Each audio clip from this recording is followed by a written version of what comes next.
এগরায় tender দুর্নীতিতে নাম জড়ালো টুলু মণ্ডলের। বিস্ফোরক অভিযোগ ঠিকাদার শেখ মুক্তাজুলের। পূর্ব মেদিনীপুরের এগরায় টেন্ডার দুর্নীতিকে কেন্দ্র করে শোরগোল পড়ে গেল এলাকা জুড়ে। নাম জড়ালো প্রভাবশালী ব্যক্তিত্ব টুলু মণ্ডলের। শনিবার এক সাংবাদিক সম্মেলন করে টুলু মণ্ডলের বিরুদ্ধে শাসক দলের প্রভাব খাটিয়ে বেআইনিভাবে সরকারি টেন্ডার হাতিয়ে নেবার চাঞ্চল্যকর অভিযোগ তুলেন স্থানীয় ঠিকাদার শেখ মুক্তাজুল। অনিয়ম ও শাসক দলের প্রভাব খাটানোর অভিযোগ। সাংবাদিক সম্মেলনে শেখ মুক্তাজুল জানান, এগরা সহ পূর্ব মেদিনীপুরের একাধিক এলাকায় রাস্তা তৈরির জন্য বিভিন্ন সময় টেন্ডার ডাকা হয়। সেই সব কাজ টুলু মণ্ডল নিজের নামে ও বেনামে হাতিয়ে নিয়েছেন। বলছি, কয়েকদিন ধরে আমরা সবাই টিভিতে দেখছি টুলু মণ্ডলের বাড়িতে টাকার পাহাড় পাওয়া গেছে। আর আমিও জানি, যেহেতু আমি একজন কন্ট্রাক্টর, সেও মানে বড় ধরনের বড় মাপের কন্ট্রাক্টর। ওয়েস্ট বেঙ্গলের মধ্যে সব ডিপার্টমেন্টে যত বড় বড় কাজ সে পেত। সে আবার কাজ নিয়ে কি করত, যে কিছু কিছু ছোট ছোট কন্ট্রাক্টর যারা সাব কন্ট্রাক্টর ওদেরকে নিয়ে দিত। এই বর্তমানে এখন আমার এই কসবাগলা থেকে পানি পড়লো, এখানে একটা 9 কোটি 10 কোটি টাকা কাজ বর্তমান গানি কনস্ট্রাকশন বলে একজন সাব কন্ট্রাক্টর, তাকে দিয়ে রেখেছে। তবে আমি যতটুকু দেখেছি, ওর কাছ থেকে সাবেক কাজ নিয়ে মানে ক্যাশ টাকা এনে এখানে লেবার সাপ্লায়ারদেরকে পেমেন্ট করতো। তার মানে আমি যতটুকু ভাবছি যে টুলু মণ্ডলের কালো টাকার মধ্যে এদের কিছু বাহানা আছে। আমার মনে হয় এই যে গানি কনস্ট্রাকশন, একেও প্রেসার পড়লে মনে হয় এর ঘরে হয়তো কয়েকশো টাকা কোটি টাকা বেরোবে, যতটুকু আমি দেখছি। কারণ যে ও লেবারকে সাপ্লায়ারকে যেভাবে ক্যাশে পেমেন্ট করছে, তাহলে যে টাকাটা পাচ্ছে সেটা কোথায় যাচ্ছে, এটা আমার ধারণা। বাকি আমিও একজন কন্ট্রাক্টর, আমিও এই টুলু মণ্ডলের এগেইনস্টে একটা কেস করেছিলাম 2025-5 মাসে কেস করেছিলাম এই কসবাগলা আলমগিরি রাস্তার এই কাজের ব্যাপারে।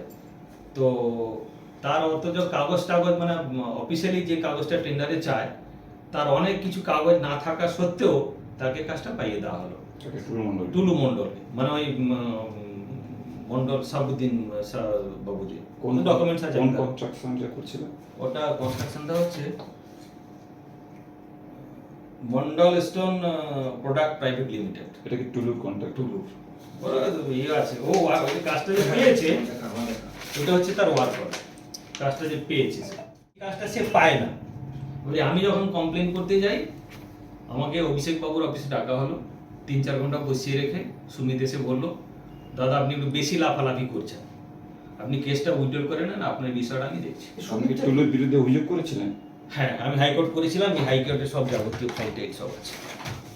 আমি তার এগেইনস্টে হাইকোর্ট করেছিলাম। আমাকে যেভাবে ধমকালো, আমাকে ভয়ে এসে উইথড্র করে নিতে হবে। এটা মানে কত সালে এটা উইথড্র করলেন? এটা 25 সালের 6 মাসে।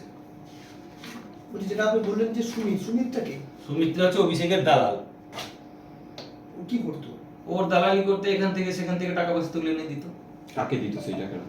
অভিষেকের অফিসে দিত। হয়েছিল আমি যে কেসটা করেছিলাম, ওর উপর চাপ ছিল, কাজটা আমার প্রাপ্য, যেহেতু কাগজে ও টিকতে পারবে না, আমাকে ওখানে গিয়ে ধমকে যাতে আমি এটা তুলে নিই। বাকি এমনি আমিও আরো কাজ করছি, আমাকে যেভাবে ধমকালো আমি ভয় খেয়ে গেলাম।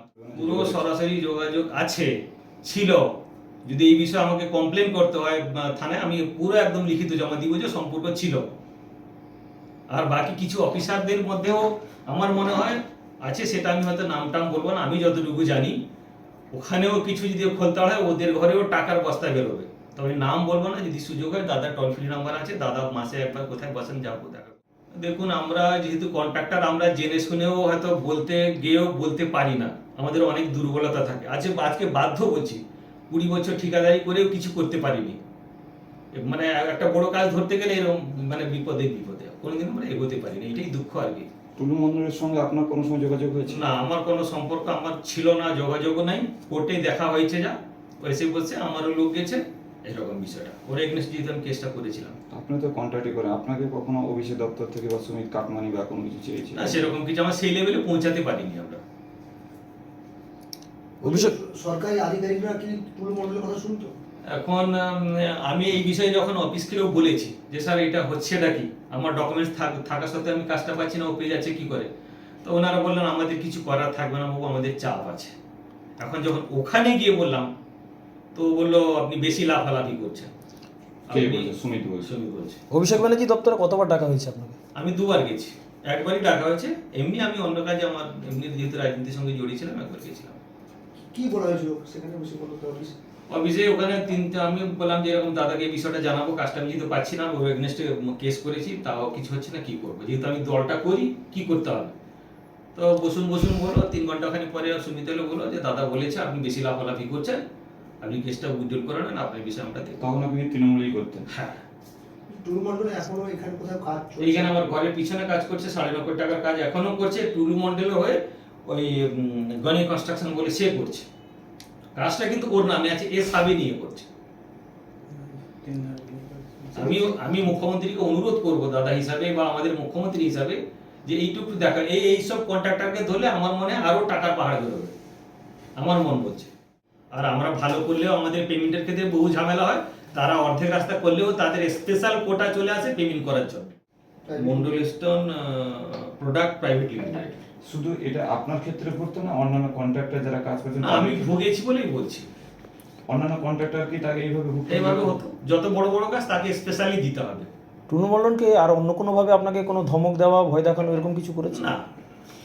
আপনারা কখনো জানার চেষ্টা করেছেন যে কি কারণে টুলু মণ্ডলকে কাজ পাইয়ে দেওয়া হচ্ছে? হ্যাঁ, জানা হয়েছে বস্তা বস্তা টাকা নাকি আগেও দিয়ে আসতো অভিষেকের অফিসে, যার জন্য আমরা কোথায় চুটি পুটি লোক আমরা পিছনে পড়ে থাকবো, থোড়ি আমরা ওই লেভেলে আমরা এত টাকা দিতে পারবো না, কাজ পাবো।